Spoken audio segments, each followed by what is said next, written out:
What's going on, folks? The other day I had an opportunity to watch a film called Human Zoo. And this movie is about these people. They're auditioning on a game show, on a reality show. They're not told what the reality show is gonna be about, but they are told that if they win, they'll get $1 million. So in the movie, they're auditioning, and the producers are asking them a bunch of questions. Then they get to the point to where they pick the people who they want to be in the show. Then they tell them, "Hey, you guys have made it. You won the audition. You were selected to be in a reality show called Solitary Confinement." And some people are happy. Yeah, yeah. There's some people like solitary confinement. Like this one black lady in particular, who I didn't see anymore. She was like, solitary confinement. My agent didn't tell me nothing about that. So I didn't see her anymore, so I assumed she left. So again, one of the producers, I guess, to calm the people down, she was like, oh, it's just been announced that we've been picked up for a second season. And also that means the winner will now get $2 million. And so they explain to him what it is. They'll be kept in like a room by themselves, being filmed every moment, 24/7. So the people who was, still there, they was like, yeah, whatever. Down, hey, I'm ready to get this 2 million. So anyway, they told him like, hey, go to the waiting room. At some point, we'll be taking you to a restroom where you'll be taking a shower and being given the clothes that you'll wear during the game, right? So they tell them all that. They explain to, and also they explain. They tell them this. They say like during the show, right? At any point you decide that you don't want to continue, you just face the camera and you cross your arms to make an X, and that would tell us you don't want to be involved any longer, and we'll come get you, right? So they told them that, So anyway, like I said, they told them they'll be taking them to a place to get the clothing or something like that. But what they didn't tell them, it'll be two henchmen, two goon-like guys that'll come grab them up, put a sack on their head so they can't see, and force them to disrobe and take a shower. Then they'll give them these clothes. So for the men, they gave them like a gray shirts and orange shorts. Women got dark gray shirts and light blue, not shorts, but like they looked like the old school biker shorts or stretch pants or whatever. So they gave the women those to wear, and so they put people in the cells. And at first, everybody making jokes. Yeah. I can do this all day, whatever. So they put them in this small room with like a bucket, a bucket on the side, and like a bottle of water, and this container of like oatmeal or something, dry oatmeal. And again, they're still playing it off. Yeah, I'm gonna get this 2 million. I'm gonna laugh. Everybody's being boisterous and all this and that, all big and bad. Yeah, they survive and stuff like that. But it's like 2 or 3 days. They get 2 or 3 days in, people start tripping. They start tripping bad. They tripping because all they give them to eat is this oatmeal. and it's water, and they gotta go to the bathroom in a bucket, and they're being washed 24/7. So a lot of them have an issue with that. And like during this part of the movie, it was real effective because they only showed you the person or the contestant in the cell from the standpoint of the camera that they had in the cell.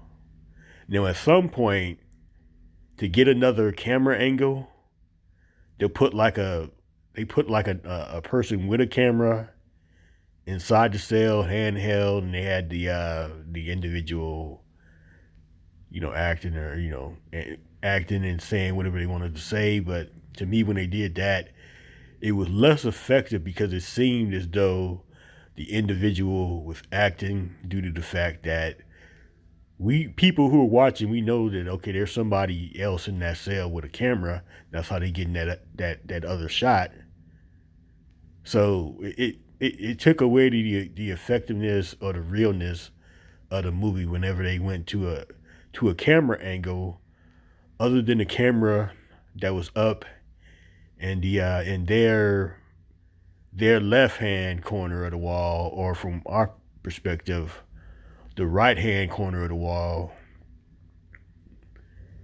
When they were doing that, it was very effective. So everything seemed more real. It seemed more intense as the people got more upset and more not wanting to be in there. So on the third day, like this one lady, she put up the X to get out. Right? She put up the X to get out. But guess what? No one came to get her out of the cell. She was like, "What's going on? I quit. I don't want to be here anymore." And like little by little, more people begin to quit. More people, more people found out that hey, regardless of whether or not you quit, they're gonna keep you in here. They're gonna keep you locked up. Now, early on, during this part where we had the people in the cells, they would show somebody who was monitoring, looking at the cameras and taking notes. So they showed that a couple of times, but as we went on, they didn't show that any longer. They just showed the people inside the cell going through the solitary confinement and getting more depressed, getting more upset by the minute, to the point to where some people started taking the feces from the bucket and smeared it on the walls. Other people begin to hallucinate and just talk to themselves. One individual during the 7th and 8th day,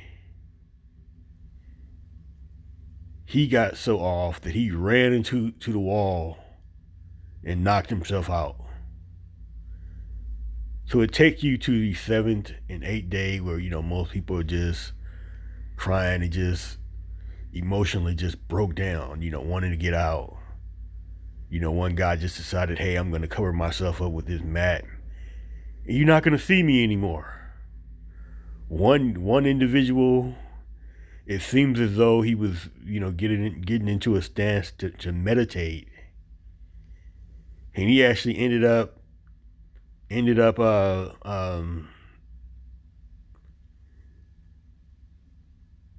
breaking his own neck and killing himself. But other than that, I did wish they would I guess go through another process, because after you got the people into the cells, the rest of the movie was just all about their reaction of being in the cell as time went on. They didn't really go any further than that, because the end point was after the guy broke his own neck and showing everybody else just totally depressed. That was like the end of the movie. They didn't show anything. They didn't give you any indication as to why they just wanted to keep them inside the cell, even though people indicated that they were ready to come out. So they didn't really give any reasoning for that. But overall, it was a very watchable and entertaining movie. Like I said, it's better when they just kept the camera that was in the cell, the camera that the surveillance camera from within the cell. It was better from that standpoint. Like I said, any other additional camera angles, to me, they were ineffective because it took away from the realness of the movie. It made it just seem like, oh yeah, you're just filming a movie and they're acting, but when you're doing the other camera from the cell, it did look like it could have been like, maybe like a reality show. People going through it, But like I said, it was pretty good. Like I said, the only other thing negative I would have to say is that it didn't provide a real conclusion about what was going on. It didn't give any rhyme or reason. Was this a real show, or what's the whole idea is to get a bunch of people and just put them in a solitary confinement and just torture them? What was the real purpose of this? So you don't get that, But so I guess they want to leave that. They want you to make your own conclusion towards that. But Human Zoo was a pretty good movie. I would actually recommend this to somebody. Pretty good. It's pretty good. If I had to rate it out of a scale of 1 to 10, I give it a solid 7. All right. Till next time. Later.